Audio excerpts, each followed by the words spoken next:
കൃഷ്ണ ഗുരുവായൂരപ്പ ശരണം. പൊന്നുണ്ണിക്കണ്ണൻ്റെ ഉഷപ്പൂജ അലങ്കാരം രാവിലെ 4 മണിയോടുകൂടി മലർനിവേദ്യം കഴിഞ്ഞ് ശ്രീകോവിൽ നട തുറന്നു. പൊന്നുണ്ണിക്കണ്ണനത് ശ്രീലകത്ത് പുഞ്ചിരി തൂകി നിൽക്കുകയാണ് കേട്ടോ. ആ നെയ്വിളക്കുകളെല്ലാം നിറഞ്ഞു കത്തുന്നുണ്ട്. അതിൻ്റെ ശോഭയിൽ ആ പൊന്നുണ്ണിക്കണ്ണൻ്റെ പുഞ്ചിരിക്ക് കൂടുതൽ ഒരു ഭംഗിയുണ്ട്. പൊന്നുണ്ണിക്കണ്ണൻ്റെ തിരുമുഖം ചന്ദനം ചാർത്തിയിട്ടുണ്ട്. നെറ്റിയിൽ ഒരു സ്വർണ്ണഗോപിക്കുറി അണിയിച്ചിട്ടുണ്ട്. ചെവിയിൽ ചെവിപ്പൂക്കൾ വെച്ചിട്ടുണ്ട്. മാറത്ത് ഒരു സ്വർണ്ണത്തിലകവും ഒരു സ്വർണ്ണമാലയും ചാർത്തിയിരിക്കുന്നു. പൊന്നിൻ കിങ്ങിണി കെട്ടി പട്ടുകോണകം എടുത്ത് ഒരു മഞ്ഞ പട്ട് ഞൊറിഞ്ഞെടുത്തിട്ടുണ്ട്. നല്ല ഭംഗിയുള്ള വീതി കൂടിയ കസവോട് കൂടിയിട്ടുള്ള ഒരു പീതാംബരപ്പട്ടാണ്.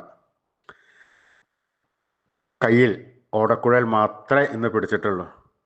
സ്വർണ്ണ കിരീടം ചാർത്തി കിരീടത്തിന്മേൽ 3 തിരുമുടിമാലകളും 2 വലിയ വനമാലകളും ചാർത്തിയിരിക്കുന്നു. അങ്ങനെ ആ പുഞ്ചിരി തൂകി നിൽക്കുന്ന സച്ചിദാനന്ദ കട്ടയെയാണ് നട തുറന്ന സമയത്ത് ഭക്തന്മാരെല്ലാവരും കണ്ടത്. അവരുടെ മനസ്സ് ആനന്ദത്താൽ ആറാടുന്നു. ആ പൊന്നുണ്ണിക്കണ്ണൻ്റെ നാമം ജപിച്ച് അതാ കണ്ണൻ്റെ അടുത്തേക്ക് അവർ ഓടി ഓടി ഓടി പോകുന്നു. ആ സോപാനപ്പടിയിൽ നിന്ന് കൺകുളിർക്കെ കണ്ണനെ കണ്ട് ആ കണ്ണനോട് പറയാനുള്ളതെല്ലാം പറഞ്ഞ് അവരതാ തൃക്കാൽക്കൽ വീണ് നമസ്കരിക്കണോ, പ്രാർത്ഥിക്കണോ. കണ്ണൻ അവരെ എല്ലാവരെയും അനുഗ്രഹിക്കണം. നമുക്കും ആ സച്ചിദാനന്ദ കട്ടയെ നമ്മുടെ മനസ്സിലേക്കൊന്ന് ആവാഹിച്ചാലോ. ആ പൊന്നിന് കിങ്ങിണി കെട്ടി പട്ടുകോണകമെടുത്ത് പീതാംബരപ്പട്ട് ഞൊറിഞ്ഞെടുത്ത് കയ്യിൽ ഓടക്കുഴലും പിടിച്ച് സർവാഭരണ വിഭൂഷിതനായി പുഞ്ചിരി തൂകി നിൽക്കുന്ന ആ സച്ചിദാനന്ദ കട്ടയെ എല്ലാവരും മനസ്സിൽ വിചാരിക്കുക. നല്ലോണം വിചാരിച്ചോളൂ. ആ പൊന്നുണ്ണിക്കണ്ണൻ നമ്മുടെ മനസ്സിൻ്റെ ഉള്ളിലേക്ക് അതാ വരുന്നു. ഒരു നിമിഷം കണ്ണടച്ച് ആ രൂപം വിചാരിക്കുക. ആ കണ്ണൻ നമ്മുടെ ഉള്ളിൽ എത്തിക്കഴിഞ്ഞാൽ, മനസ്സിൻ്റെ ഉള്ളിൽ എത്തിക്കഴിഞ്ഞാൽ ആ കണ്ണനെ ഒന്ന് കൂട്ടിപ്പിടിക്കുക, മുറുക്കി പിടിക്കുക, അവിടെ പ്രതിഷ്ഠിക്കുക. ആ കണ്ണനുമായി കുറച്ച് നേരം സംവദിക്കുക. ആ കണ്ണനെ ഒന്ന് താലോലിച്ച് ഒന്ന് കൊഞ്ചിച്ച് ഒരു മുത്തം കൊടുത്ത് ആ കണ്ണൻ്റെ തൃക്കാൽക്കൽ വീണ് നമസ്കരിക്കാം, പ്രാർത്ഥിക്കാം. കണ്ണൻ നമ്മളെല്ലാവരെയും അനുഗ്രഹിക്കും. ഉറച്ച വിശ്വാസത്തോടുകൂടി നാമങ്ങൾ ചൊല്ലിക്കോളൂ, ഭക്തിയോടുകൂടി ചൊല്ലിക്കോളൂ.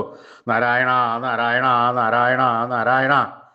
സ്നേഹത്തോടുകൂടി വിശ്വാസത്തോടുകൂടി ഭക്തിയോടുകൂടി നമ്മൾ ചൊല്ലുന്ന ഓരോ നാമങ്ങളും കണ്ണൻ്റെ അടുത്ത് എത്തും. കണ്ണൻ അത് നല്ല സന്തോഷമാവും. കണ്ണൻ അതിൽ കൂടുതൽ സ്നേഹത്തോടുകൂടി നമ്മുടെ അടുത്തേക്ക് ഓടി വന്ന് നമ്മളെ കെട്ടിപ്പിടിച്ച് നമുക്ക് വേണ്ട സമയത്ത് വേണ്ടതെല്ലാം വാരിക്കോരി തന്ന് നമ്മളെ അനുഗ്രഹിക്കും.